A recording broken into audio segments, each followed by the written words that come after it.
INA Podcast.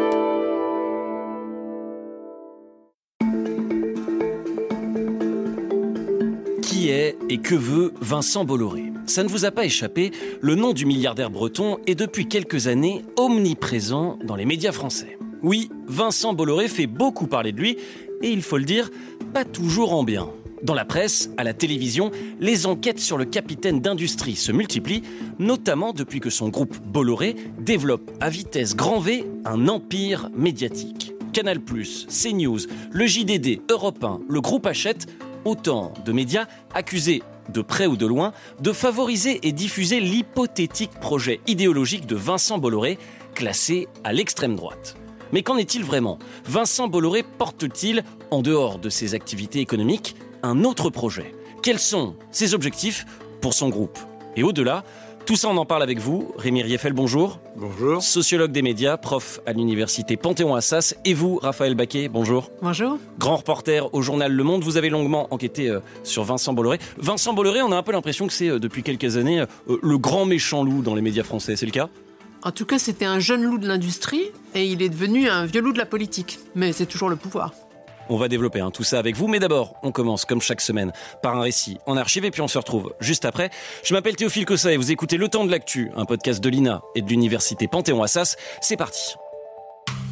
Qu'est-ce que c'est que ce problème ? Il y a un sujet un petit peu complexe pour le débattre en 2 minutes. Enfin, pardon, on n'est pas à l'université. Enfin, je veux dire, excusez-moi. Et le monsieur, qu'est-ce qu'il en pense ? The yes needs a no to win.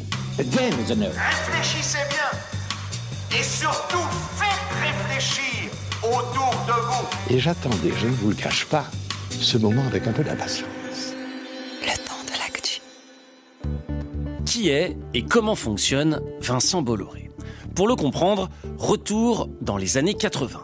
1981, Vincent Bolloré, 29 ans, banquier chez Rothschild, rachète pour 2 francs symboliques la papeterie familiale au bord de la faillite, un ancien fleuron breton qui a fait la fortune de ses ancêtres grâce au papier à cigarette OCB.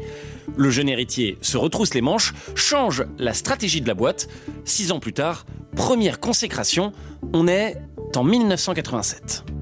Vincent Bolloré élu manager de l'année par l'hebdomadaire Le Nouvel Économiste. Cette croix d'honneur, l'industriel breton la recevra officiellement après-demain. Vincent Bolloré, un patron qui pèse 12 milliards de francs de chiffre d'affaires. L'entreprise familiale était au bord du gouffre en 1981 lors de son arrivée. Aujourd'hui, elle respire la santé. Cette entreprise s'appelle désormais Bolloré Technologies. Elle produit des sachets de thé, du film plastique, des composants pour condensateurs, mais investit aussi dans le transport et en bourse. En quelques années, Vincent Bolloré devient milliardaire. Son ascension est fulgurante. Dans les années 90, il double le chiffre d'affaires et les effectifs de son groupe. Portrait du JT de France 2 en 1999. Il a gagné 800 millions de francs en un mois. Vincent Bolloré a du flair pour les bonnes affaires. En bourse, il a tout misé sur le groupe Pathé et tout revendu au bon moment. 1 an avant, il était parti à l'assaut de Bouygues. L'enfant terrible du capitalisme français n'a peur de personne. Pas avoir tous nos œufs dans le même panier et avoir différents actifs. Nous pensons que c'est plus sûr. Mais dans chacune de ces diversifications, nous n'allons que si nous avons une position de leadership européen ou mondial. Dans les films plastiques, on est parmi les premiers du monde. Dans les papiers fins, on est parmi les premiers européens. Dans le transport nord-sud, on est le premier ou deuxième du monde. C'est à chaque fois des niches, mais des niches dans lesquelles nous sommes très forts. En 2 décennies, le groupe Bolloré entre dans le top 50 des entreprises françaises. 30 000 salariés, 30 milliards de chiffre d'affaires. À chaque OPA, l'industriel découvre un nouveau métier. Un désir de conquête, un appétit insatiable. Vincent Bolloré cultive désormais sa réputation de prédateur des affaires, professionnel des OPA. Il ne se fixe aucune limite et poursuit ses diversifications. Son nouveau terrain de jeu, les médias. Nous sommes maintenant en mars 2005. C'est sans doute l'une des chaînes les plus attendues de la TNT, celle de l'homme d'affaires Vincent Bolloré. C'est dans ce studio flambant neuf, construit en 3 mois, dans cette régie où l'on règle les derniers détails des émissions, que se fera Direct 8. Déjà propriétaire de la SFP, Vincent Bolloré a décidé d'investir 30 millions d'euros par an pour des programmes entièrement réalisés en direct. la première pierre d'un groupe de médias qui va se développer à vitesse grand V. Vincent Bolloré multiplie les prises de contrôle dans ce secteur. L'agence de communication Havas en 2005, mais surtout le groupe Canal+ en 2015, où il décide, comme partout, d'appliquer ses méthodes, et elles sont très interventionnistes.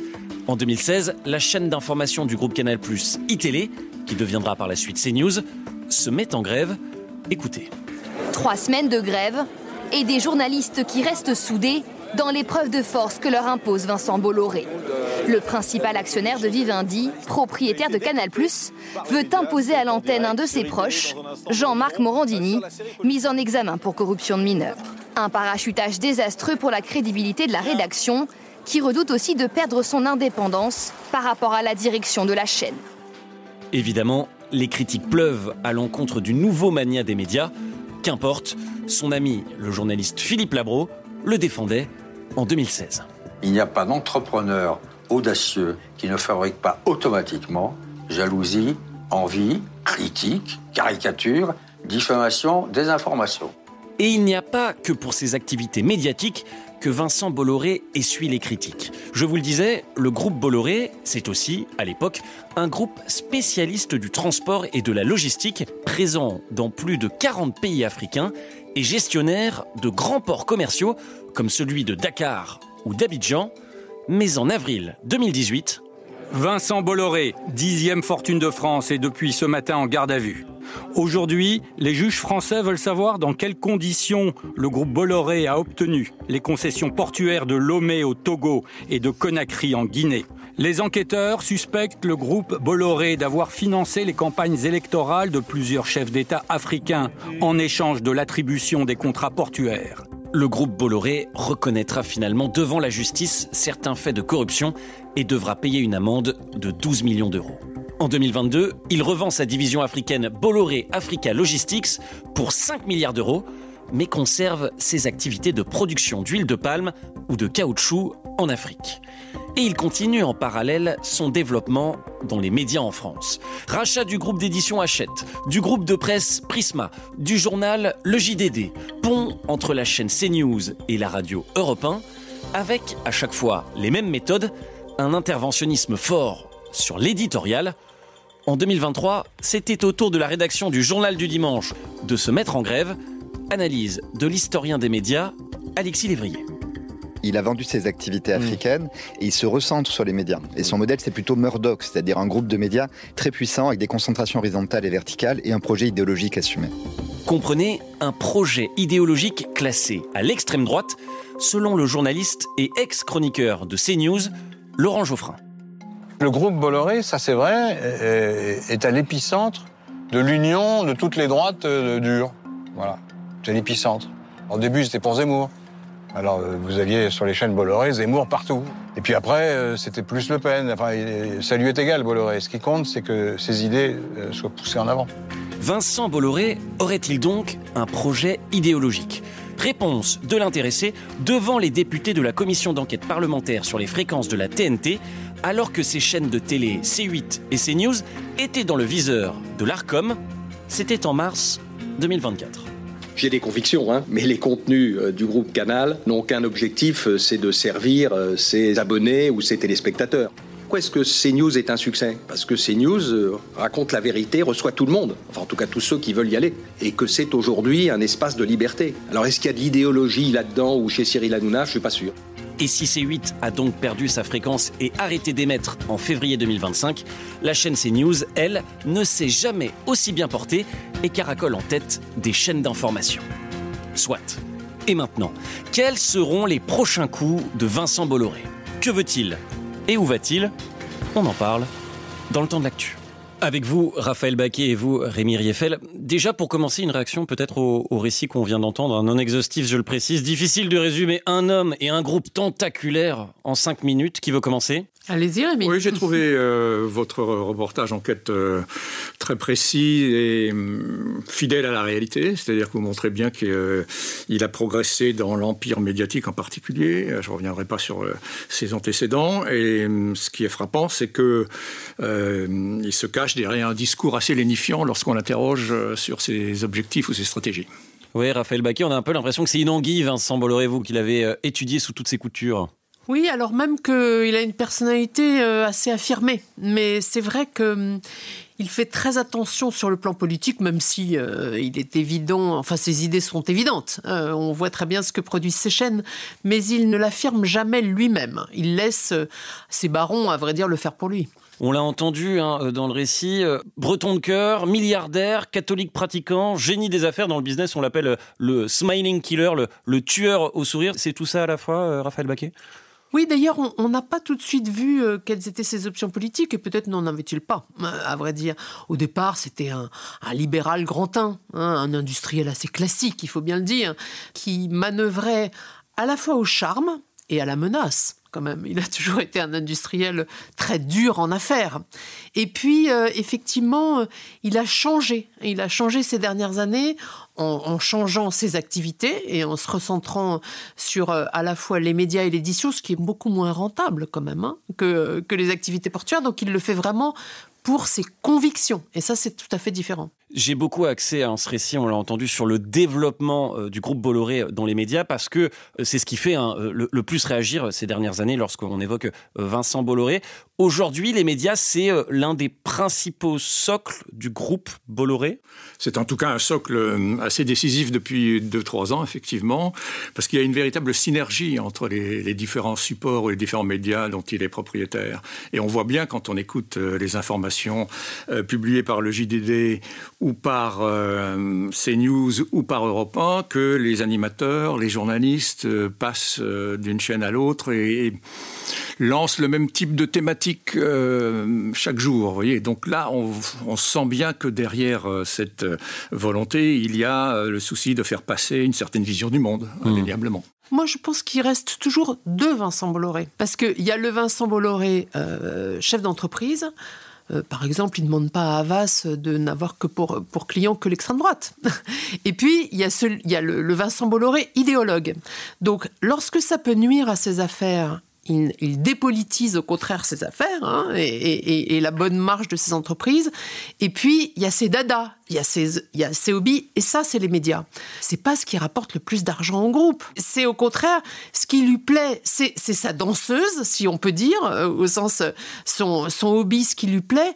Et là-dessus, il peut se permettre de perdre de l'argent parce que ce sont ses convictions. Mais pour le reste, évidemment, il fait attention à ce que ses activités génèrent des profits. Et il utilise ces profits à financer ses hobbies. D'accord, ses hobbies politiques et idéologiques. Il perd de l'argent avec ses médias ? Oui, pour l'instant, oui. Oui, oui, tout à fait. Je pense que c'est pas l'objectif premier pour lui. Sa volonté, c'est essayer d'avoir une légitimité supplémentaire, de l'influence auprès non seulement des politiques, mais de l'opinion. Cet appétit, on a l'impression qu'il n'est pas rassasié encore dans les médias. Dernière rumeur en date, Vincent Bolloré était intéressé pour racheter le journal Le Parisien, propriété de Bernard Arnault. Bon, finalement, la vente n'a pas lieu, en tout cas pas pour l'instant. Mais les journalistes de la rédaction se sont mis en grève pour protester. Le groupe Bolloré qui rachète des médias, ça inquiète souvent très fortement les journalistes. Pourquoi ? Illustration au moment où Vincent Bolloré prenait le contrôle de Canal+ en 2015. Écoutez. À peine le nouvel actionnaire arrivé, un reportage prêt à la diffusion a été interdit d'antenne au dernier moment. Pas question de mettre en cause une filiale du Crédit Mutuel. On découvre que cette banque fait l'objet d'une enquête judiciaire pour démarchage illicite, c'est-à-dire aller chercher des riches clients pour leur proposer de planquer leur magot en Suisse. La direction de Canal a accepté qu'on lance cette enquête et le service juridique de Canal est venu la voir et a considéré qu'elle était prudente et équilibrée. Il y a eu un coup de fil direct de Vincent Bolloré à la direction de Canal+ pour dire oui, ce documentaire sur le Crédit Mutuel, vous me l'enlevez. Voilà. Parce que Michel Lucas, le patron de Crédit Mutuel, est un proche et qu'il a aussi participé, je crois, à la montée au capital de Vivendi. Cet interventionnisme, il est très mal vécu, Rémi Rieffel, par les journalistes qui ont le sentiment, grosso modo, qu'on les attaque dans leur indépendance, c'est ça ? Ça paraît évident, parce qu'un journaliste, par définition, s'il exerce correctement son métier, se doit d'être indépendant à l'égard de tous les pouvoirs. Alors, je sais bien que c'est une formule un peu passe-partout. Dans la réalité, il y a évidemment toujours quelques pressions, et pas simplement de la part de M. Bolloré, d'autres propriétaires de médias. Il y a de l'autocensure. Quand des sujets touchent à TF1, le groupe Bouygues, on se doute que les journalistes sont extrêmement prudents pour traiter certains sujets. Mais lui se distingue des autres précisément parce que il conduit un certain nombre de journalistes à partir. Il les pousse à partir, et de manière assez brutale. Il ne s'en cache pas, enfin en tout cas pas lui, mais ceux qui travaillent sous ses ordres. Et par conséquent, les journalistes ont le sentiment d'être un petit peu sous la surveillance constante et le contrôle de leur supérieur hiérarchique qui leur dicte parfois ce qu'il faut faire. Mais est-ce qu'au fond, le propriétaire et patron d'un groupe privé n'a pas la liberté de faire ce qu'il veut avec une entreprise qui lui appartient? J'imagine que c'est pas la première fois, vous le disiez, Rémi Rieffel, qu'un patron de médias intervient dans l'éditorial et que c'est pas un cas isolé. Ce n'est pas un cas isolé, mais le problème, notamment en matière audiovisuelle, c'est que normalement une chaîne de télévision, une station de radio est censée respecter le pluralisme et la diversité des opinions et des points de vue. Et quand vous regardez dans le détail quelles sont les thématiques, quelles sont les personnes invitées, etc., on peut se poser des questions. Alors, je voudrais préciser qu'il y a des enquêtes, c'est vraiment très documenté, il y a des chercheurs qui ont travaillé sur cette question et qui ont étudié qui sont les invités sur les plateaux de CNews, quelles sont les thématiques ou les points de vue qui sont abordés, quel est le discours qui est tenu. Et on se rend bien compte qu'effectivement, l'immigration, la sécurité, la justice, etc., ça revient en boucle. Et il y a une véritable, je dirais presque orchestration à certains moments pour ne parler que de ça. D'où des mises en garde de la part de l'Arcom, quand même, qu'il faut rappeler, vous l'aviez rappelé d'ailleurs en 2024, qui avait constaté que le traitement de certaines informations était relativement univoque. Voilà. Et c'est ça qui pose problème. Mais le fait de défendre un point de vue en tant que tel, c'est de faire en sorte que on invite les différents points de vue. C'est ça qu'on a parfois du mal à saisir, effectivement, parce que vous le rappelez, effectivement, CNews est considéré aujourd'hui, en tout cas c'est le grand reproche qu'on fait à CNews, c'est d'être une chaîne d'opinion. Et est-ce que c'est, qu'on comprenne bien pourquoi c'est un problème en soi, sachant qu'il y a bien des journaux de droite et de gauche? Oui, il y a si vous lisez Le Figaro, vous savez que vous avez un journal de droite. Si vous lisez Libération, vous savez que c'est un journal de gauche avec une sensibilité de gauche. Ça pose pas de problème. Dans le domaine audiovisuel, il faut rappeler que, notamment pour les chaînes de télévision, c'est l'État qui accorde la fréquence à une chaîne de télévision. Et donc, il y a une sorte de cahier des charges dans lequel la chaîne de télévision s'engage à respecter le pluralisme des opinions et des idées. Et c'est là où le bas blesse. C'est-à-dire que quand vous constatez qu'il y a une vision assez restreinte de la réalité, on peut s'interroger.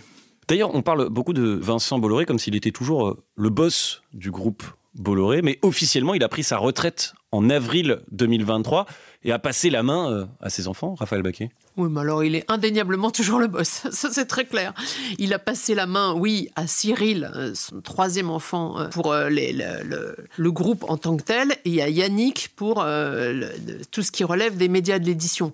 Mais en vérité, tout le monde sait que c'est Vincent Bolloré, même s'il n'est pas là au siège. Il a des bureaux à l'écart, près de la Villa Montmorency d'ailleurs. Dans le 16e arrondissement de Paris. Dans le 16e arrondissement. Mais c'est là que se rendent ceux qui veulent avoir du pouvoir, de l'influence au sein du groupe. C'est là aussi que se rendent les politiques, lorsqu'ils veulent le rencontrer. Donc il est indéniablement toujours le personnage central de ces médias.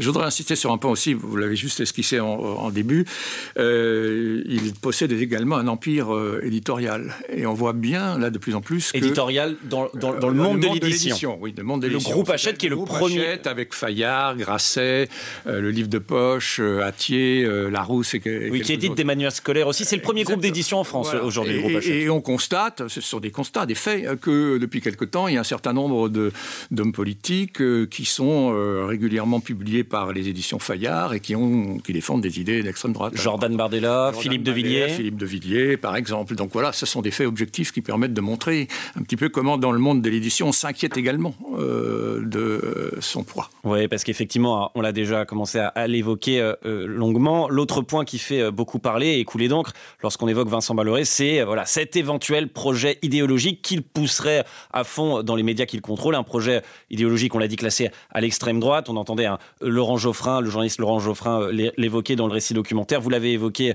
tous les deux. J'allais vous poser la question fantasme ou réalité. Non, il n'y a pas de fantasme. On est clairement dans la réalité. Ça a été prouvé de façon objective à travers les médias dont il est propriétaire. Oui, mais pas n'importe quelle extrême droite. C'est pas l'extrême droite de Marine Le Pen. C'est pas l'extrême droite. Oui, contrairement à ce que disait Laurent Geoffrin d'ailleurs. Des gilets jaunes, etc. Ce qu'il prône, c'est une extrême droite à la Giorgia Meloni, une extrême droite qui ferait alliance avec la droite. Il prône d'ailleurs l'union des droites. Il prône une extrême droite aussi très chrétienne. D'ailleurs, son vrai candidat, la dernière fois, n'était pas Marine Le Pen, c'était Éric Zemmour. Donc, il y a deux extrêmes droites en France. D'ailleurs, c'est tout à fait particulier. Et on voit bien que la sienne est en train de pousser en influence pour justement essayer de rallier à sa cause une partie de la droite républicaine. Donc c'est cela qu'il veut. Il veut une extrême droite qui soit très libérale pour les entreprises, fiscalement très aimable aussi pour les catégories les plus aisées, qui soit européenne, mais qui soit très anti-immigrée, qui soit sur l'ordre, une extrême droite trumpiste en fait. Et c'est cela qu'il veut. C'est pas tout à fait la même extrême droite que celle que Marine Le Pen a tenté d'impulser et qui est plus en difficulté aujourd'hui. Mais pourtant, il continue de s'en défendre, bec et ongle, on l'a entendu, il assume avoir des convictions, mais il dit pas d'idéologie dans ces médias, circuler, il n'y a rien à voir. Oui, je pense qu'il n'a pas intérêt à l'afficher ouvertement. Il préfère avancer en quelque sorte masqué.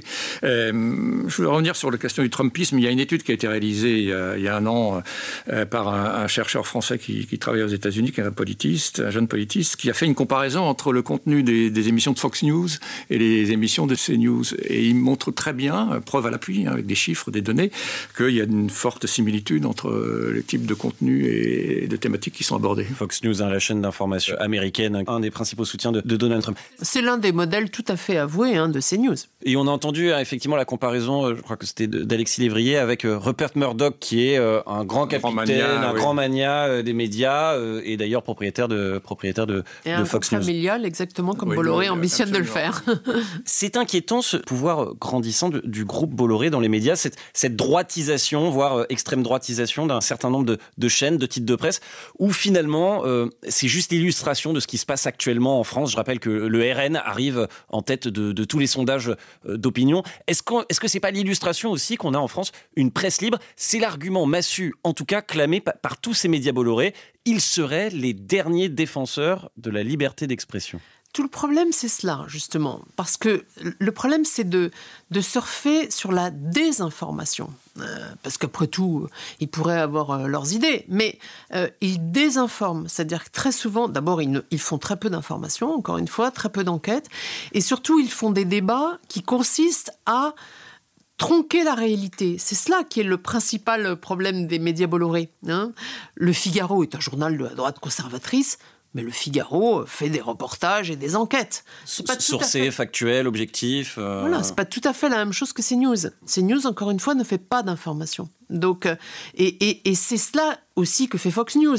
Ce sont essentiellement des débats très idéologiques, très vindicatifs, souvent d'ailleurs, très agressifs, pour faire passer avant toute chose une idée. Et non pas pour décrire la réalité. On n'a pas parlé des auditeurs ou des téléspectateurs des médias de Bolloré. Or, on sait, là encore, par des études récentes, que quand vous prenez sur une échelle d'extrême gauche de 0 à 10, une échelle qui va de 0 à 10 et de l'extrême gauche à l'extrême droite, la plupart des médias, par exemple du service public, se situent au milieu, au centre, avec 5,2.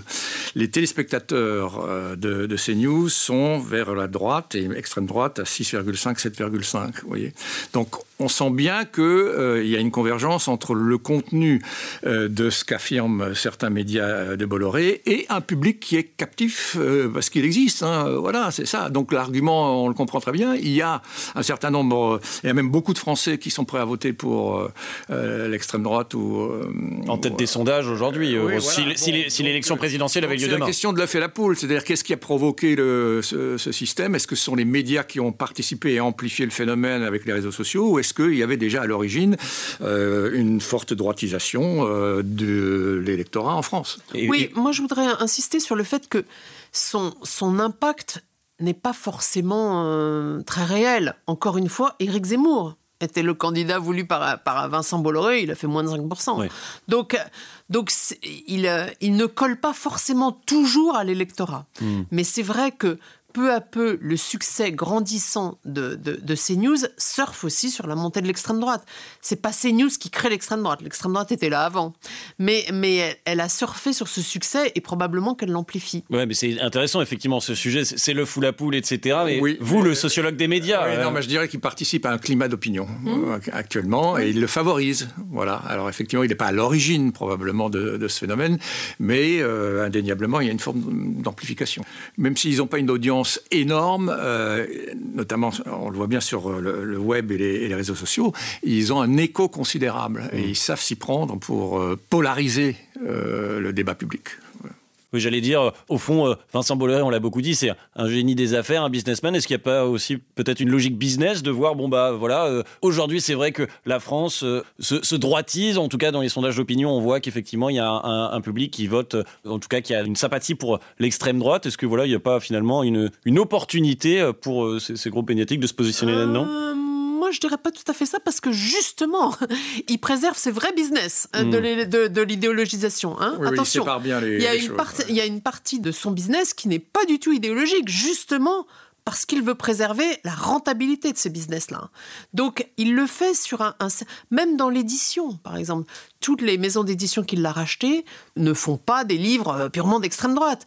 Il y a Fayard qui se charge de cela, mais par exemple, c'est pas le cas de Grasset.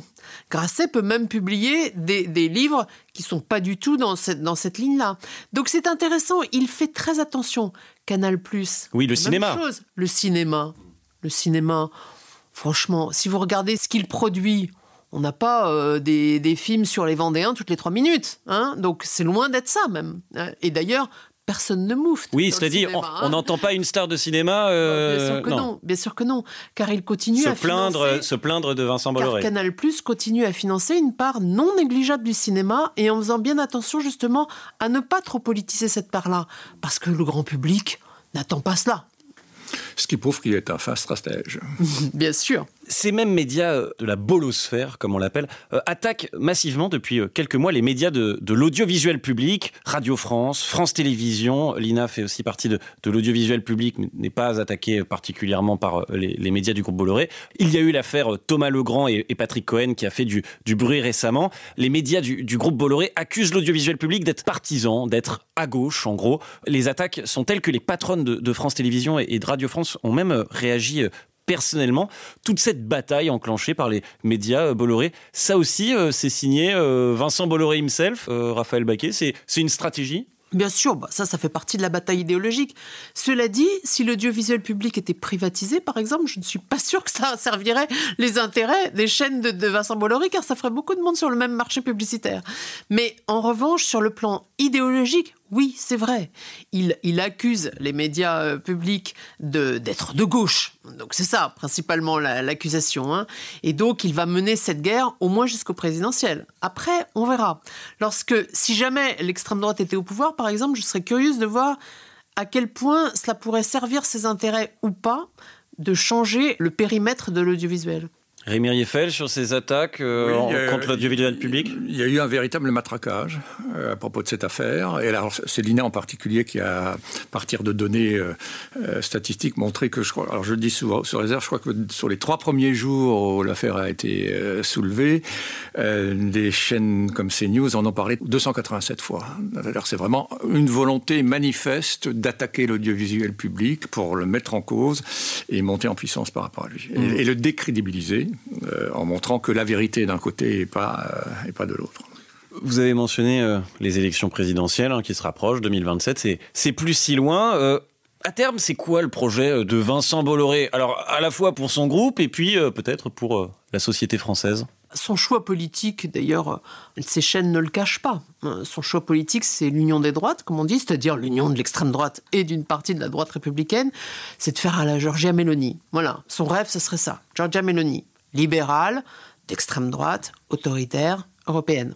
Il a une vision de l'extrême droite particulière, une extrême droite en fait héritière du fascisme, il faut bien le dire, même si c'est un mot qui n'est jamais prononcé sur ces chaînes, mais c'est quand même ça, avec vraiment une préemption sur la droite républicaine. Il a des bonnes relations avec, par exemple, un Jordan Bardella. On sait que Jordan Bardella est édité par Fayard, qui appartient au groupe Hachette. Il préfère 1000 fois Jordan Bardella à Marine Le Pen. Jordan Bardella, en plus, étant plus malléable, à ses yeux, plus jeune, moins expérimenté. Donc oui, c'est cela son idée. Qui est et que veut Vincent Bolloré? On a les cartes en main, en tout cas, pour y voir plus clair désormais, grâce à vous, Raphaël Baquet, grand reporter au journal Le Monde, et vous, Rémi Rieffel, sociologue des médias et professeur à l'université Panthéon-Assas. C'était Le Temps de l'Actu, un podcast de l'INA et de l'université Panthéon-Assas. Si ce podcast vous plaît, abonnez-vous, mettez des étoiles, des commentaires et parlez-en autour de vous. Et moi, je vous dis salut et à la semaine prochaine.